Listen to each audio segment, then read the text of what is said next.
Age of Imprisonment shouldn't exist, and it's blatantly disrespectful to Zelda fans.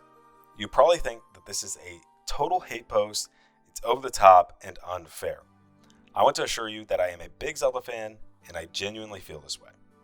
Nintendo is making Zelda games and selling the stories as sold separately add-ons.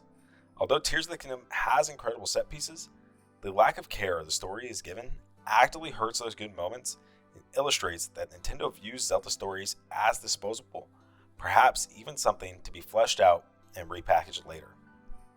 Yes, I am critical of Tears of the Kingdom story, and I think we should be. Obviously, Tears of the Kingdom story directly affects my opinion on Age of Imprisonment, as it should. It's the reason for the game's existence. So let's briefly dive in on Tears of the Kingdom story.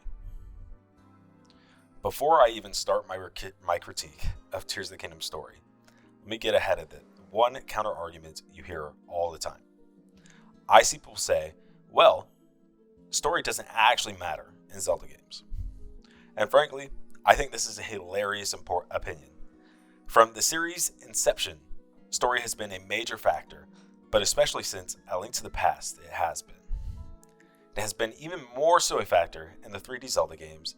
I think several of the 3D Zelda games have had exceptional stories. It may not matter to you, but the games certainly make an effort to have a good story. They are part of the games. Why should I ignore such a major part of the games? Okay, so Tears of the Kingdom is quite a divisive game, and it mostly centers around the story, I would say. Obviously, there are other issues like dungeons as an example, but most of the divisiveness comes from the story.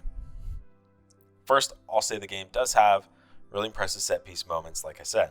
The beginning as it builds up to Ganondorf's awakening, the Master Sword pool, and of course the end as Ganon turns into a dragon. However, outside of those moments, I feel the game really falls flat and even actively hurts those moments. I'll start with the obvious.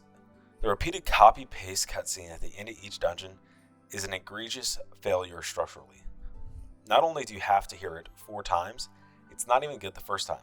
They're uninteresting, they come off as lazy, and frankly, they fucking suck. The sages are uninteresting as hell as well. I think that part of my critique is pretty common, so let's move on to the other stuff. The Zelda stuff is probably my biggest issue with the story in Tears of the Kingdom as a whole. The thing is, her decision is powerful, but gets totally undermined at the end of the game. Of course, they weren't ever going to leave Zelda effectively dead at the end of a Zelda game, but then why write the story in a way that totally hinges on this decision for Zelda to become a dragon? For me, the reason Zelda's decision to become a dragon is powerful is because it's supposed to be definite, and undoing it damages the dramatic weight the overarching story had. Zelda's return is Deus Ex Machina, and an instant solution that feels contrived. Just a total lack of commitment to a decision and the weight it could bring. They also did not commit to giving a good in-universe explanation to her return. If they don't care enough to give a plausible in-universe explanation for that, why should I care about the imprisoning war at all? Which, by the way, was something that already happened in the series, and it feels like they reused it to further separate this era of games from the history of the series.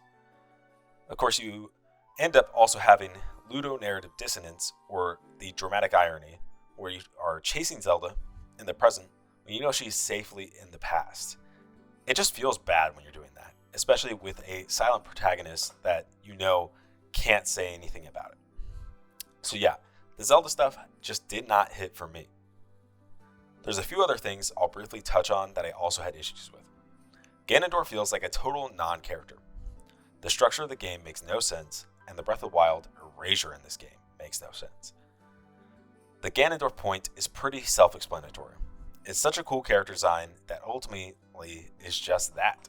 A cool, menacing character design without depth behind it, especially when you compare that design to Ganondorf in Ocarina or Wind Waker. Those guys are cunning, whatever. You get the gist. They decided to go with the memory structure again, despite having a much more linear story to tell. Frankly, it's one of the more baffling decisions they made. It just makes no sense. Breath of the Wild story is more of a character exploration of Zelda and the champions, and less about the linear story being told through the memories.